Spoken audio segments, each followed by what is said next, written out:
Welcome into the UMBC Ryan Odom Basketball Report. I'm your host, Gary Stein, along with UMBC head men's coach, Ryan Odom. And the Retrievers are hot.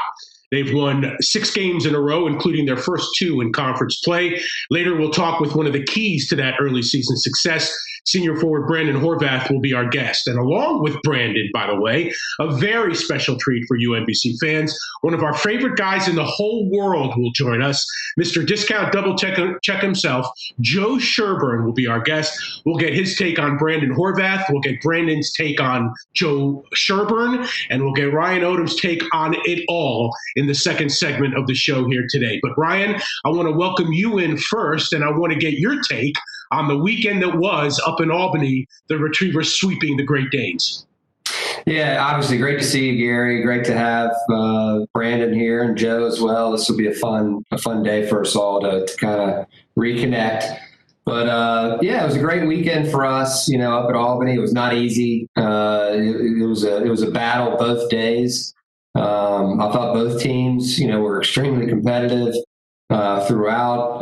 Both teams had leads, at different times in both games. And I just felt like our guys, did a really nice job of finding a way to win. And, it wasn't pretty wrapped up in a box, exactly like we had hoped. But Albany had a ton to do with that. I thought, for the amount of practice that they've had at this point in the season because of some pauses, I thought they fared extremely well. They represented themselves extremely well for not having as much practice, quite honestly. I mean, they ran their offense, extremely well. Defensively, you always know when you play an Albany team, you're going to be in for a physical battle. And, that's exactly what we found. But we're extremely fortunate to get out of there with 2 wins. So a couple things to talk about in the game, and let's start with Saturday's game first. But really, this thread played its way through to Sunday as well. Everybody loves to talk about three-pointers and scoring 80 and 85 points a game, and that's all good. But at the end of the day, it's who can stop who. And I thought you guys did a really good job. Their three-point shooter, Cam Healy, and I get that it's first game of the year and second game of the year and all that. But I thought you did a really good job on them defensively, especially from the three-point line. Just talk a little bit about that effort and what went into that. Yeah, no question. I mean, I think you make a really good point. Once you get into conference play, the teams know one another so well. The staffs know one another so well, and tendencies and things like that. And, baskets are hard to come by. Yeah. It just gets tighter. It just really does. And this weekend was an example of that. Baskets were harder to come by. The percentages went down, from where we were shooting earlier. I think, as you talk about, Albany, they've got quite a few guys back, 3 starters really from 4, if you count Hutchison in that, that played big minutes, that have played big minutes since they've been there. And, Cam Healy obviously had a tremendous freshman year and was really good last year as well as a sophomore. And he's tough to deal with. And I thought Rizzuta fared extremely well in the first 2 games of the season. Those guys are really tough to guard. They can come off screens and get the shot off, very quickly. And, we had to get back to working on, chasing them off those screens and the bigs getting up there helping. And I thought our team was pretty connected, for the most part. In making their shots difficult. I think that on the offensive end, you guys are going to be a handful for anybody this year in terms of your inside game. We'll talk to Brandon Horvath in a minute. He had a huge weekend, 27 on Sunday, 45 for the weekend. Dan Ocken again came up with a couple of big performances. Sunday off the bench with double-digit rebounds. He shot well from the three-point line. Darnell Rogers doing his thing. We can't leave out LJ, and we can't leave out RJ, and we can't leave out Keandre coming off the bench. Really balanced effort offensively, as it was over the weekend. Yeah, no question. I mean, we've got, I think it's 4 guys now that are in double figures, and we've got a group that's really versatile. We've certainly got some senior leadership guys that have been there and played big minutes and big games. Brandon obviously is one of those guys, and he played extremely well. He's doing right now what we had hoped he would do early in the season. And, he's really focused on, obviously winning first, but we really believe he's a dominant player and can be a dominant player, for us.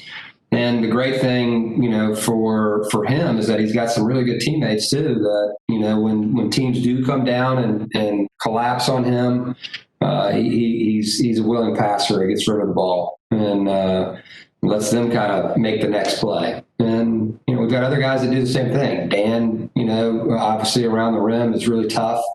Meach as well, teams really respect his ability to score on the block, and he gets doubled. And so we really want to try to continue to go to those guys, because they are tough to deal with. They're a good rebounding team, Ryan. As you know, you guys yet out-rebounded them by 18 over the weekend. Also in the second half, and we talked a little bit about this last week, your team's ability to jump out in terms of the beginning of the second half. You're now plus 56 in the second half through the season's first 7 games. So talk a little bit about that and how important that is. Well, we always say at halftime, you can never win the game at halftime. There's yet to be a team that's done that. And, you get to the second half and that's where it happens. You could certainly lose the game in the first half by getting so far down. But, our guys, have done a really good job so far of coming out of halftime. And we've been down in I think it's 4 of the 7 games, maybe, I think, at halftime. I don't know the exact stat on that, but it's, not by much, but, within striking distance. And, our guys have come out of each half ready to play. And, they've been able to fix things within the game. And that's what, consistent teams, winning teams are able to do. They're able to fix it within the moment. And, our guys have been able to do that, at least early in the season. Ryan, give me a quick 30-second because we got to go to break in a minute. We saw Jacob Bunyaseth for the first time, the transfer from American University over the weekend. What does he give the team? Yeah, Jacob's a really good player. I mean, like Brandon and some of the other guys, that are veterans on our team. Jacob's played 2 years of college basketball at a really good program at AU, and we played American, for 2 straight years. And, he can really shoot the ball. He can handle it. He can pass it. He's a good defender. He really helps our ball move. And we're just really fortunate that he's able to play. Yep, sounds good. We look forward to seeing him, obviously, this weekend against Binghamton. We'll talk a little bit more about that with you, Ryan, a little bit later. We're going to take a timeout here. When we return, a current great and one of UMBC's all-time greats will join Ryan and I when the UMBC Ryan Odom Basketball Report continues right here, right after this.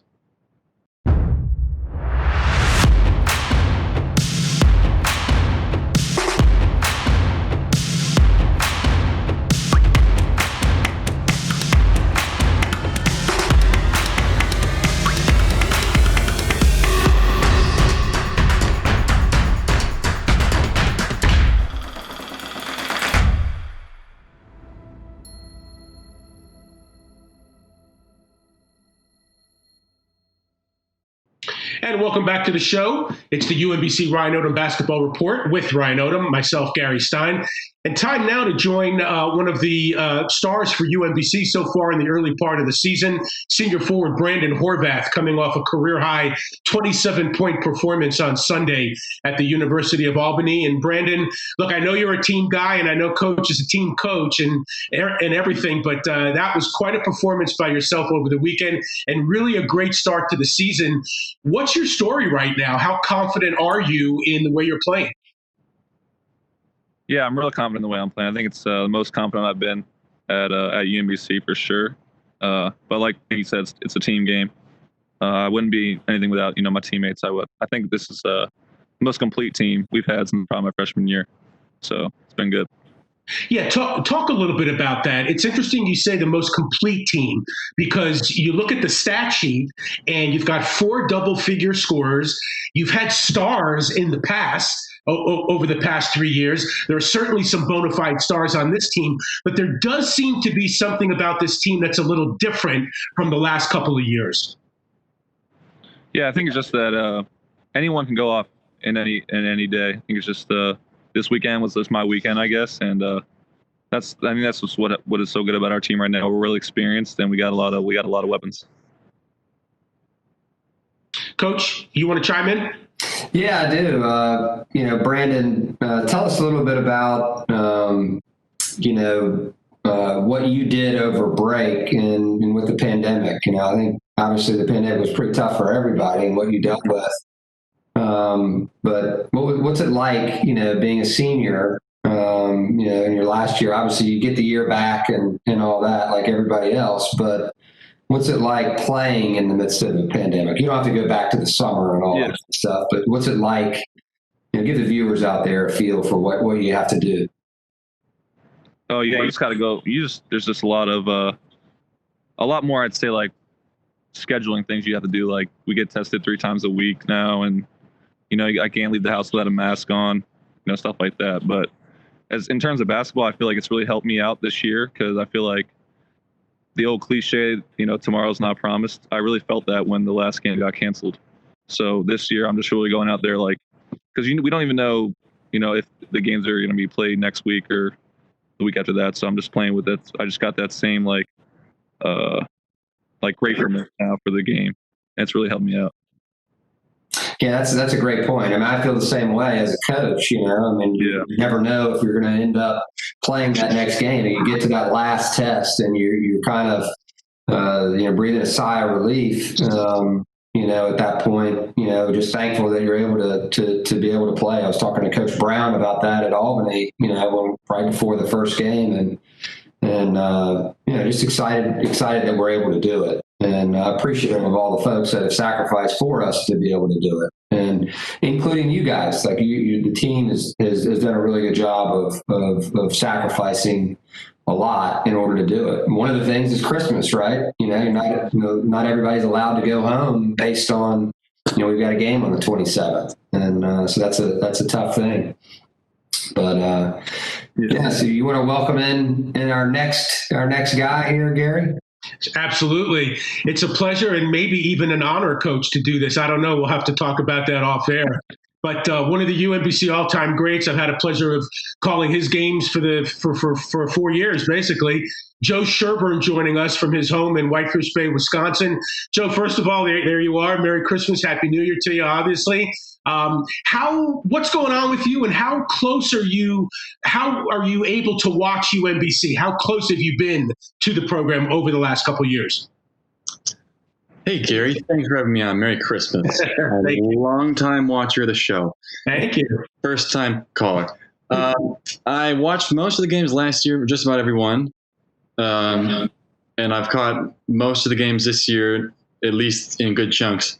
And this year has definitely there's a big difference, I think. You can just tell that everybody has been there for a year.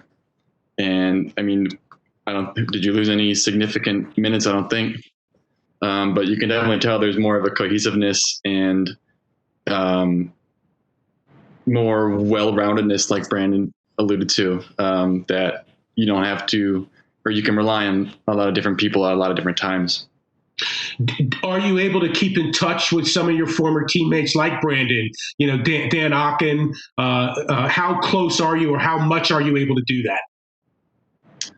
I'm not a big texter individually, but I texted Brandon after a couple games, like the third game of the year. I told him that you can tell that he's really realized how big he is and realizing it.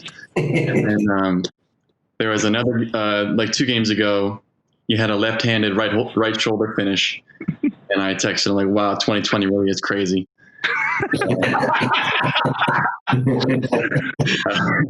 But yes, what did you think when he texted that to you? No, I just remember that. I don't know.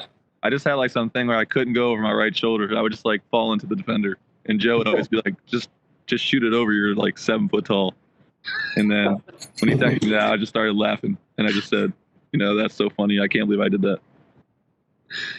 Coach. Yeah, I wanted to jump in here. These guys, the viewers out there probably don't know, but these 2 guys roomed together with other guys as well. Nolan and Sam as well were their roommates. But talk a little bit about that. What was it like living with Joe, and the other 2 guys? Go ahead, Joe. Yeah. That's you, Brandon. You got to answer that one. I mean, living with Joe was okay, I guess. He's not that cool. So, my roommate now, I'm just playing, but yeah, I mean, I don't know, just going to work with Joe every day, it really helped me out. Like, I was just a sophomore and he was a senior, and you know, it was really his team, so I just followed, you know, kind of what he did. We played the same position, but we played together on the court, so I learned a lot from him. Yeah. You got any funny stories for us, Joe, that you want to share? You know, about Brandon? I'm extremely loud, apparently, to Joe, but not to anyone else. And Joe can never sleep. Joe can never sleep when we were in the hotels together. Oh, yeah. Brandon I would just, if I had one word to describe him, I would say loud. That has not changed. First of all, we only moved in because we needed help with the rent. Okay. Here we go. And he had a car too. Yeah, it was more a business decision than a friendship. Yeah, but yeah, he a big time yeller at video games. Like if he was getting frustrated, he'd be screaming at the game, and loud chewer. But other than that, Loud chewer. Yeah, but other than that, no complaints. Me and him were the cleanest in the house, though. But you could also say, Brandon, that Joe is a loud guy while watching the Packers play too, right? Yeah, but I don't mind. I mean, I don't even know if I'm loud or not. I just project. Joe's just he doesn't like that, I guess. So I don't mind it. Yeah, Joe, I'm actually a little surprised you didn't wear your Aaron Rodgers jersey, considering 40 touchdowns and 4 interceptions this year. Well, Gary, thanks for mentioning it. I have my Giannis sweatshirt on. There you go. And since we were talking before the show, I did pull it out for you. Here we go. Now we're home. Now we're home. There we go. And then, of course, there's on my wall. There you go. I like that. Hey, you know what? Speaking of that jersey, why don't you, if you don't mind, and Coach, you can chime in too. I know, you know, athletes and coaches don't really like to look back necessarily. You're always looking forward, kind of like the stock market. But just reminisce, Joe, with us, and Brandon, for that matter. You know, the championship season, 2018. Obviously, the game against Virginia is going to be on everybody's mind. But just, I don't know, give us a couple reminiscences, some key moments, a story, whatever it was, something that you still think about to this day from that season. I would say that from that whole season, the best part of it was actually the win against Vermont, not Virginia. Just because, you know, when you go to UMBC, I've probably said this somewhere before, but when you go to UMBC, you're not thinking that you want to win an NCAA tournament game. You're just thinking you want to get there. And so when you realize that, like, I was completely numb on the court. I was just standing there with my hands on my head, and I couldn't believe it. And like, if I could pick one day for my life to go back and relive and just feel it all again, that would be the one day. Not the tournament, but the Vermont game. I think that's a great point. I mean, Ryan, you know as well as anybody that the history between UMBC and Vermont, they had well, I don't even remember the number, to be honest with you, 23, 24 wins in a row, something like that. And not only that, but by large margins. I mean, that was a tall mountain to climb. Yeah, no question. And Joe's exactly right. I mean, it's that is an extremely emotional day when you're fortunate enough to, you know, win a conference championship, especially one that was down to the wire and was tied right at the end, how we won it. You know, the drama that, you know, existed during that time, and just being able to accomplish a goal that we all set out, you know, together to try to do and try to attain, and, you know, to be able to experience that together. I had a picture, you know, on your Apple iPhones, you know, you have pictures that pop up from time to time, you know, after you do the new downloads. One popped up the other day, and it was just a picture of Jordan Grant getting interviewed at the NCAA tournament. It just popped up on my phone. And so, of course, I had to send it right to him right away. I was like, this popped up today and just made me think of you and all the guys, you know, that were able to experience that. We were truly blessed. And, he responded, obviously the same way. It's just, we all have, that feeling of, wow, did this really happen? We actually got this thing done. And, it makes you really want it, once it happens, you want to have it happen for others, that follow. And, I want, Keandre Kennedy to experience that. I want Darnell Rogers to experience that. I want, all the guys that haven't quite made it there yet, or won that championship to experience what it's like, because it's really emotional. There's not really any other way to describe it. And Brandon, you were a sophomore, I believe, during that season. Now 2 years later, I mean, there's no doubt you're a more mature player. I'm sure you're a much more mature person now as well. Now that you look back on it, do you still savor that moment? And does it mean even more to you? Yeah, that was actually my freshman year. So. Oh, freshman. Yeah, so I came in and I was just like, wow, this is what college is all about, I guess. And then, obviously it wasn't the next 2 years, but yeah, for sure I use it, because I know what it takes to get to that point. So I try to use it every day to help everyone else out to get there. Because I want, like O said, I want the people that haven't felt it to feel it, and it's just a great feeling. Sounds good. Brandon, if you had one thing to tell Joe Sherburne right now, because you do have the opportunity, what would you tell him? I'd tell him that if the Packers see the Browns in the Super Bowl, it's not going to be good for me. Joe, if you had something to bat back to Brandon, what is it? I have two things. One, it sure would be a shame if the 11-5 Browns missed the playoffs. That's a real possibility. And two, I think you have an extra year eligibility next year. Not sure how that works, but just stay away from my records, please. I'll let you know. Well, Joe, you're certainly in there, man. You got a whole bunch. Scoring, 3-pointers, rebounds, good stuff, man.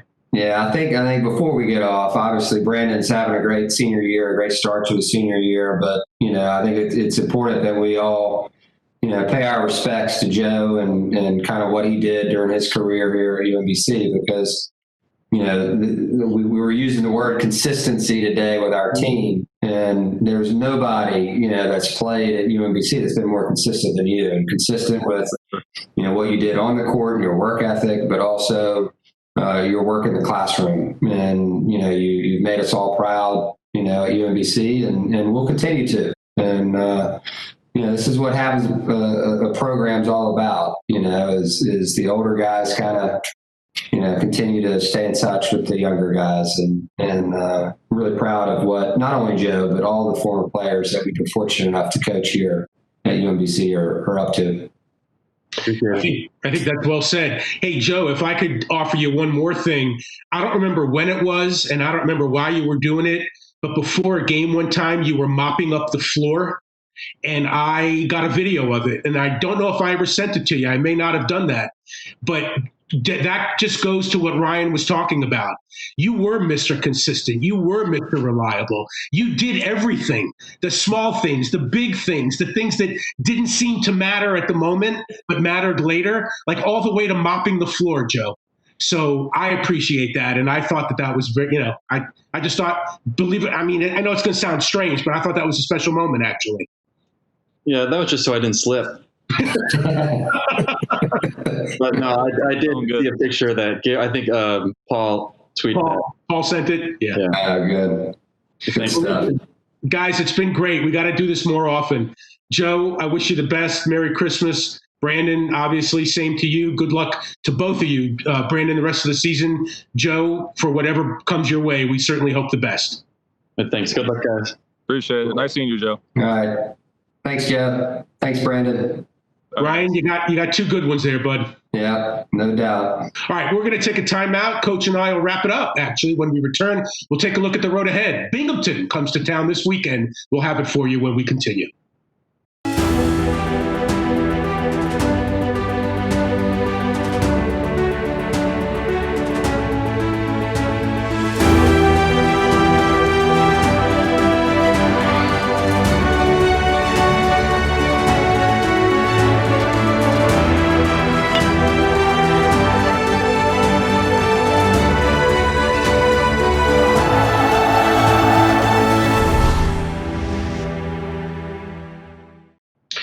with you here on the Ryan Odom, UMBC Ryan Odom Basketball Report. Gary Stein with you. And, Coach, let's take a look at the road ahead. Next up is a weekend at home, actually, against the Binghamton Bearcats. Sunday and Monday, to be clear about that, not a Saturday and Sunday. And Binghamton's a tough team. They swept UMBC last year and kind of put a dent in your season a little bit there. Yeah, they really did. Obviously, I love their coach. Tommy Dempsey's a great guy. They had a really good team last year. I thought they were very competitive. Throughout, they were a problem for us. In both games. Both games were pretty tight, but they found a way to make the plays at the end. In order to put us away. It was a tough pill to swallow, losing the one at home. The other one was at their place was pretty early in conference play. I think we were a little bit better at the end of the year. We definitely were better at the end of the year, and that was a tough loss for us. But they really spread you out. They play fast. They can score the ball. They're a tough guard. And I know it's early in the season right now. For both teams, but we're expecting a big challenge. And their record, Ryan, is very deceiving. They're 0-5 right now, but 3 games have been really tight and 2 overtime losses. Exactly. Yeah, 2 overtime losses, and again, it's early in the year. They've come off a pause, from earlier in the season, and probably haven't had as much practice time as certainly we have at this point, but. They've got, even though they did lose, Sammy Sessions, who was a great player, one of the best guards in the league last year. They've got some other guys back that played big minutes for them as freshmen, and guys that, are really good players. They can shoot the ball, they can drive the ball. Like I said, they really spread you out, and so we're going to have to do our best, to come out with a victory.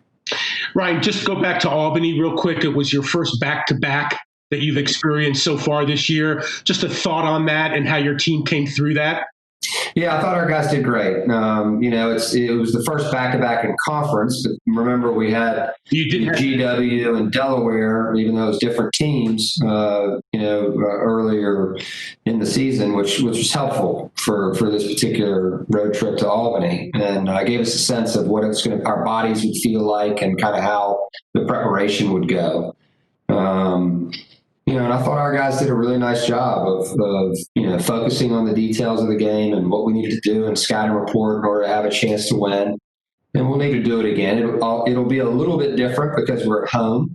Mm-hmm. And, I'm not saying it's easier on the road, but in terms of communication with your players and that type of stuff, you're all under one roof and you're staying in a hotel. And so that part of it is a little bit easier rather than everybody's going to their own rooms and houses or wherever. And so it'll be interesting to see. This will be our first 2-game homestand against the same team. Mm-hmm. Ryan, it's interesting. We got about a minute. You talk about communication with your players. Do you have a group text that when you want to just send a message to your team, you just do that? I do actually. We've got one of those Google Meet things. I don't know what it's called, but you know what I'm talking about. Yeah. One of those group things that we all communicate on, and I think our players probably have their own. In fact, I would bet the rest of the staff. All right. Well, hey, listen, don't forget, Ryan, it's not Saturday and Sunday this weekend. It's Sunday and Monday. I know. Thanks for that. And Merry Christmas to everyone out there, and happy holidays, to everyone. I hope it's, a restful and relaxing time. But, Dr. Rabowski called me Coach Scrooge today because I got the guys back for practice on Christmas Day. Oh, wow. Got to do the job. Yeah. Hey, Ryan, listen, right back at you. Merry Christmas, Happy New Year to you and your beautiful family. We're off next week, by the way. Yeah. We'll be back at it the first week in January of the new year, and I look forward to that. Awesome. Thanks so much, Gary. All right, Coach. We'll see you this weekend. That'll do it. Thank you so much for joining us today on the UMBC Ryan Odom Basketball Report. 2 weeks. We'll be back then.